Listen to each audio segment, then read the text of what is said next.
Welcome back to my channel রাজা রানীর blog. তোমাদের আগেই বলেছিলাম যে দুর্গাপুজোর মতো আমাদের এইদিকে মনসা পুজোটাও অনেক বড় করে হয়, আর আমার বাড়ি থেকে 3টে স্টেশন পরেই সেখানেও মনসা পুজো অনেক বড় করে হয়, আর মেলাটাও হয় অনেক বড় করে।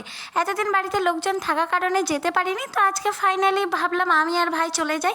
তো দেখো আমি আর ভাই স্টেশনে চলেও এসেছি, এইদিকে আমরা পৌঁছে গেছি। জায়গাটার নাম হলো ভান্ডারটিকুড়ি, আর মেলাটা ওই স্টেশনের কাছেই। তোমরা কেউ চিনে থাকলে অবশ্যই কমেন্ট বক্সে জানিও। আমাদের ওখান থেকে 6টার ট্রেন ধরেছিলাম, আর পৌঁছাতে পৌঁছাতে এখানে 6:20 হয়ে গেছিল। কিন্তু মেলায় এসে এমন অভিজ্ঞতা হবে কখনো ভাবতে পারিনি, কারণ আমরা আসার খানিকক্ষণ আগে এখানে প্রচুর বৃষ্টি হয়ে গেছে, আর এই কাদার মধ্যে কিভাবে মেলায় ঘুরবো কিছুই বুঝতে পারছিলাম না। এতদিন জানতাম মেলায় আসলে ঠেলা খাই, কিন্তু এখন দেখছি মেলায় আসলে কাদার স্লিপ খেয়ে পড়ে যাওয়ার একটা ভয় থাকে। অনেক ভয়ে ভয়ে পা ফেলে হাঁটছিলাম, তারপর টুকটাক যেগুলো কেনাকাটা ছিল সেগুলো কেনাকাটা করে আমরা চলে এসেছিলাম বাড়িতে। হ্যাঁ, কি কি কিনেছি সবই পরের ভিডিওতে দেখাবো। তাহলে চল টাটা, দেখা হচ্ছে নেক্সট ভিডিওতে।